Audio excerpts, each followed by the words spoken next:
નમસ્કાર મિત્રો, હર હર મહાદેવ। આજે આપણે શ્રાવણ માસના શીતળા સાતમની વાત કરીશું। તો આવો જાણીએ। એક ગામમાં એક ડોશીમાં તેના બે દીકરાના પરિવાર સાથે રહેતી હતી। તેમાં મોટા દીકરાની વહુ ખૂબ જ જબરી હતી। તે ઈર્ષાળુ અને કજિયાળ ખોરી હતી, જ્યારે નાની વહુ ખૂબ જ ભોળી હતી। તે બીજાના દુઃખે દુઃખી થનારી હતી। એક વખત શ્રાવણ માસ આવ્યો ત્યારે રાંધણ છઠના દિવસે નાની વહુ રસોડે રાંધવા માટે બેઠી। મોડી રાત સુધી રાંધતા રાંધતા થાકી ગઈ હતી। એટલામાં જ તેનો દીકરો ઘોડિયામાં સૂતો હતો। તે રડવા લાગ્યો। તે તેની પાસે થોડી વાર આડી પડી તો સૂઈ ગઈ અને ચૂલો ઠારવાનો ભૂલી ગઈ। ત્યારે શીતળામાના રાતે બાંધવાના ઘરે ફરવા નીકળ્યા અને તે ચૂલામાં ઓળાટવા લાગ્યા તો તેમને ટાઢક થવાને બદલે આખું શરીર દાઝી ગયું। તો તેઓએ કોપમાયાના થઈ નાની વહુને શ્રાપ આપ્યો કે જેવું મારું શરીર બળ્યું તેવું તારું પેટ બળજો। નાની વહુએ જ્યારે સવારમાં ઉઠીને ઘોડિયામાં જોયું તો છોકરો બળીને ભડકો થઈ ગયો હતો અને ચૂલો સળગતો હતો। તેથી તે સમજી ગઈ કે આ શીતળામાના કોપ લાગે છે। તે ખૂબ જ રડવા લાગી અને તેની સાસુ પાસે ગઈ। તેની સાસુએ તે આશ્વાસન આપતા કહ્યું કે શીતળા માતા પાસે જઈને તમારા દીકરાનું જીવન માગો। દયાળુ છે, તે જરૂરી તારા પર કૃપા કરશે। નાની વહુ તેની સાસુની વાત સાંભળીને દીકરાને પોતાના ખોળામાં લઈ શીતળામાને શોધવા નીકળી પડી। તેને રસ્તામાં સૌથી પહેલાં બે તલાવડીઓ મળી। તે આખી પાણીથી છલોછલ ભરેલી હતી, પરંતુ કોઈ તેનું પાણી પીતું નહોતું, કેમ કે જે તે પાણી પીવે તે મોતને શરણે થતું હતું। નાની વહુએ આ રીતે પોતાનો દીકરો લઈ જતી જોઈ તલાવડીએ પૂછ્યું કે બહેન ક્યાં જાય છે?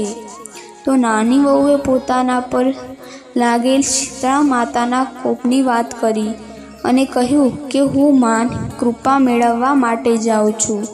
ત્યારે તલાવડીઓએ કહ્યું કે અમારું પણ એક કામ કરજે બહેન, અમારું પાપનું નિવારણ પણ પૂછતી આવજે, કેમ કે જે અમારું પાણી પીવે છે તે મૃત્યુ પામે છે।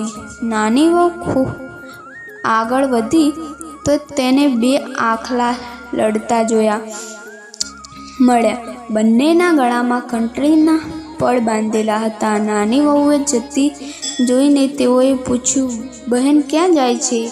તેને પોતાની વાત જણાવી તો આખલાઓએ કહ્યું કે અમારું લડવાનું કારણ પૂછતી આવજે બહેન, અને અમારું પાપનું નિવારણ પૂછજે। નાની વહુ આગળ ચાલી તો તેને એક ઝાડ નીચે એક ડોશીમાં પોતાના બંને હાથે વાળમાં ખંજવાળતી જોઈ। તે ડોશીમાએ વહુને પૂછ્યું કે બહેન ક્યાં જાય છે?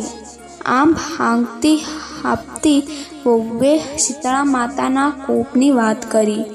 ત્યારે ડોશીમા બોલ્યા કે જરા મારું આટલું માથું જોતી જા।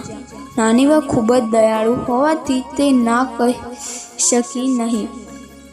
તેને પોતાનો દીકરો તે ડોશીમાના ખોળામાં મૂકીને તેમની જૂ વીણવા માટે બેઠી। થોડી વાર પછી જ્યારે ડોશીમા જેવું મારું માથું ઠર્યું તેવું તારું પેટ ઠરજો, એટલામાં તો ચમત્કાર થઈ ગયો અને તેનો દીકરો જીવંત થયો। નાની વહુ સમજી ગઈ આ શીતળા માતા જ છે। તે માતાના પગે પડી ગઈ અને પોતાની ભૂલની માફી માંગી। ત્યારબાદ તેને તલાવડીઓના દુઃખની નિવારણ પૂછ્યું તો માતાએ જણાવ્યું કે તે ગયા જન્મમાં બંને શોક્યા હતી। દિવસે ઉગ્યાથી આથમ્યા સુધી લડતી રહેતી હતી, કોઈને પણ છાશ કે પાણી આપતી નહોતી। તેથી આ જન્મમાં કોઈ તેનું પાણી નથી પીતું। તું જઈને પાણી પીજે તો તેમના દુઃખનું નિવારણ થઈ જશે। ત્યારબાદ તેને બે આખલાના લડવાનું કારણ પૂછ્યું તો માતાએ જણાવ્યું કે ગયા જન્મમાં તેઓ દેરાણી જેઠાણી હતી. તે બંને રાગ દ્વેષથી ભરેલી હતી. કોઈએ પણ દળવા દેતી નહોતી. તેથી આ જન્મમાં આખલા બનીને બંનેના ડોકે ઘંટડીના પડ બાંધી લડ્યા કરે છે. તું તે બંનેના ગળેથી ઘંટડીના પડ છોડી દેજે. શીતળા માતાના આશીર્વાદ લઈને ખુશ થઈને પાછી ફરી. તેને રસ્તામાં આખલા મળ્યા તો તે બંનેના દુઃખનું નિવારણ કર્યું. ત્યારબાદ બંને તલાવડીઓનું પાણી પીને તેમનું દુઃખ પણ દૂર કર્યું. તે ઘરે આવી ત્યારે તેની સાસુના તેના દીકરાને જીવતો જોઈને ખુશીના રેડ થઈ ગઈ, પરંતુ તેની જેઠાણી તો અંદરો અંદર બળી ગઈ.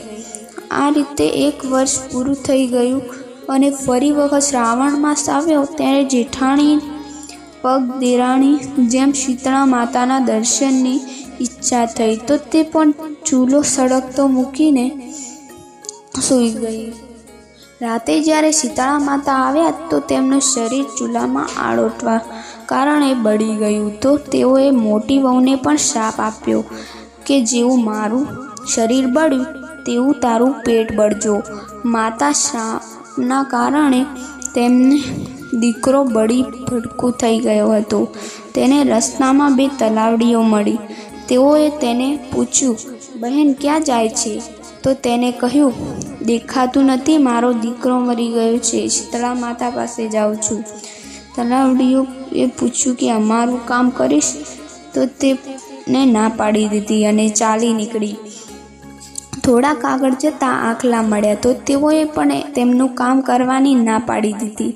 તે આગળ ગઈ તો એક ઝાડ નીચે એક ડોશીમાં પોતાનું માથું ખંજવાળતી મળી. ડોશીમાએ પોતાનું માથું જોવા માટે કહ્યું તો જેઠાણીએ કહ્યું કે હું તારા જેવી નવરી નથી, તારું માથું જોઈ દઉં. મારે શીતળા માતા પાસે જવાનું છે. તેને દેખાતું નથી, મારો દીકરો મૃત્યુ પામ્યો છે. તે ત્યાંથી ચાલી નીકળી. આખો દિવસ ફરીને થાકી ગઈ પણ ક્યાંય શીતળા માતાના દર્શન નહીં. એટલે પોતાના દીકરાને લઈને છાતી કૂટતી ઘરે આવી. જેવી રીતે માતા તને દેરાણીને ફળ્યા હતા તેવી રીતે સૌને ફળ.